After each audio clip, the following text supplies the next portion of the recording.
Riders. So this is my 2020 Beta 500 RRS, and it has about 25 hours on it, and it is an absolute beast.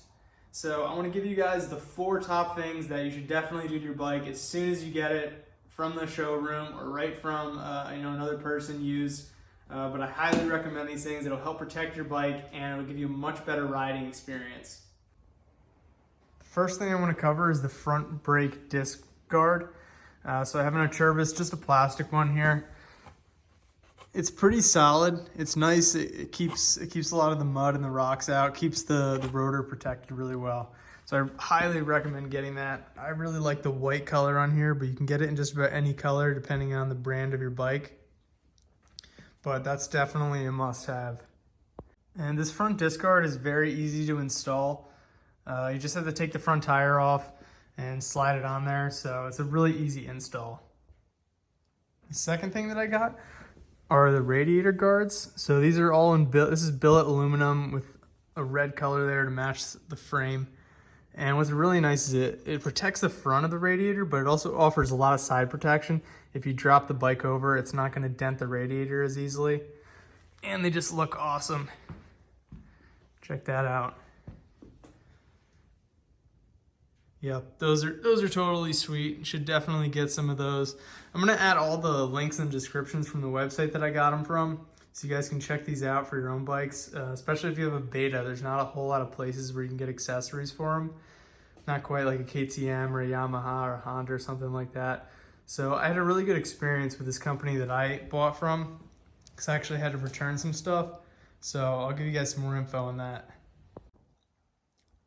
The same level of easiness pretty much for the radiator guards. So you just have to take off the plastic ones that come on it and pull off some of these fenders here, and you just bolt them right on. Super easy to install.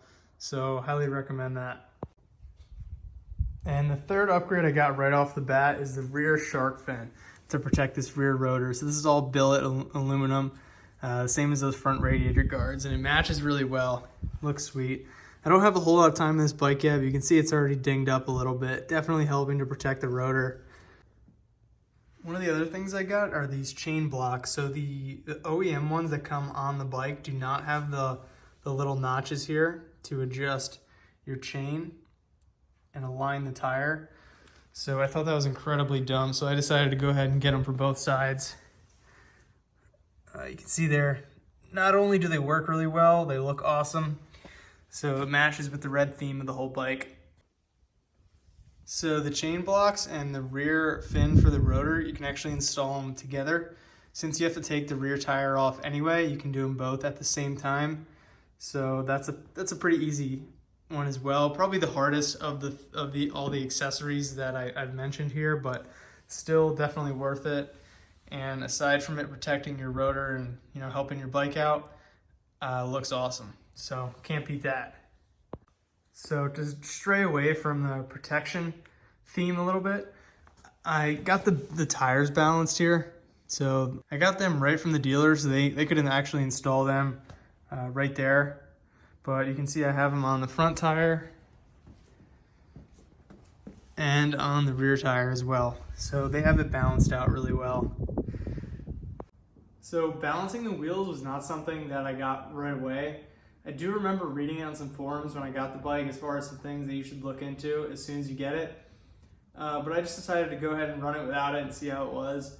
And then after a little bit of riding on the road, I realized that it definitely needed the tires to be balanced. I mean, it was literally like jumping around. Like it was hard to ride for more than like 10 or 15 minutes on the road. Especially at higher speeds, it gets even worse. I mean, you are literally like bouncing. In fact, one of my friends has a KTM 500, and I was riding with him behind him on the road. We were going about 45 or 50, and I could see him, the way that his back tire was like skipping and jumping, it was actually coming off the ground at one point. I was riding behind him, just totally cracking up. But it was really crazy to see how much it actually bounces and how unbalanced it is. Now, I don't know how much the balancing of the wheels and adding those weights affects the off-road capability. I would assume little to none, but it really helps on the road, so I highly recommend that. And it's really not an expensive mod either. I'm not sure if you can do it yourself, because I just had the dealer do it, and since they're a professional and I have no idea how to do it, but definitely recommend getting the tires balanced on just about any dual sport you have.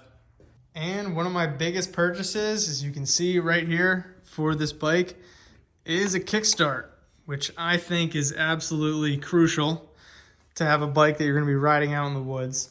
So I have had some issues with batteries on bikes before, and the other ones were lead acid, and this one has a lithium ion, so hopefully this should be a little bit better. But I remember my old bike that I had, which was an XT250, the battery would not stay charged, and you could not get a kickstart for it, and it didn't come with a kickstart. So the only way I could do it is by compression starting it. So every time I drove it somewhere or I got on to ride it, I would have to park it on a hill so that I could ride down it and get it started. So this was an absolute deal maker for me because I know none of the other companies offer this.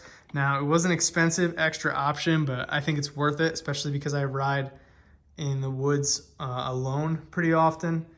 So this was about $400 is the MSRP on it. I negotiated it a little bit down since I bought this bike brand new. So you might be able to get a better deal than that, but I think it's definitely worth it. And let's see, we'll knock on some wood here that I never have to use the kickstart because hopefully the battery will be good. And I haven't needed it so far, but you know, it's just there just in case because I will be absolutely pissed if I get stuck in the woods without a kickstart and my battery is dead.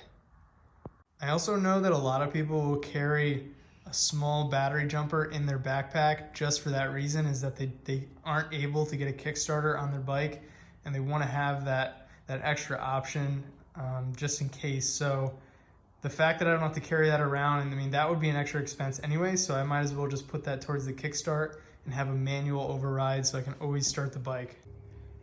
There's actually one thing that I almost forgot to mention here, but it's the front sprocket, and it came with a 15 tooth, which is pretty good for the road, but I noticed that the first gear was pretty tall, and I wanted to shorten it up a little bit since I use it like 95% at least for the woods and off-roading. So it actually came with a 13 tooth sprocket, so I put that in the front, and this thing just hauls now. I mean, it can go in like second gear and just keep pulling without any gas or clutch. So that's something I definitely recommend if you're looking to use it more for the off-roading side instead of the on-road.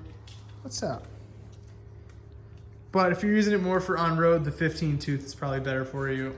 Or even a 14 tooth, if you went in the middle, would work really well. One thing I do want to mention is that this bike actually comes with a skid plate right from the factory. So that would have been on my top list of things to put on as well. I think the KTMs do not come with one, so if your bike doesn't come with one, I'd highly recommend getting that. That's a lifesaver right there. So let me know what you guys think of those 4 upgrades that anybody can do to any dirt bike or dual sport. What's up? Just want some attention. Trying to make a video, buddy. Yeah. So please like and subscribe and comment down below with any thoughts you guys have. If you have any suggestions for anything I should do or any questions about the bike. I'm going to be posting some more content on the beta and some other dirt bikes I got laying around, so stay tuned.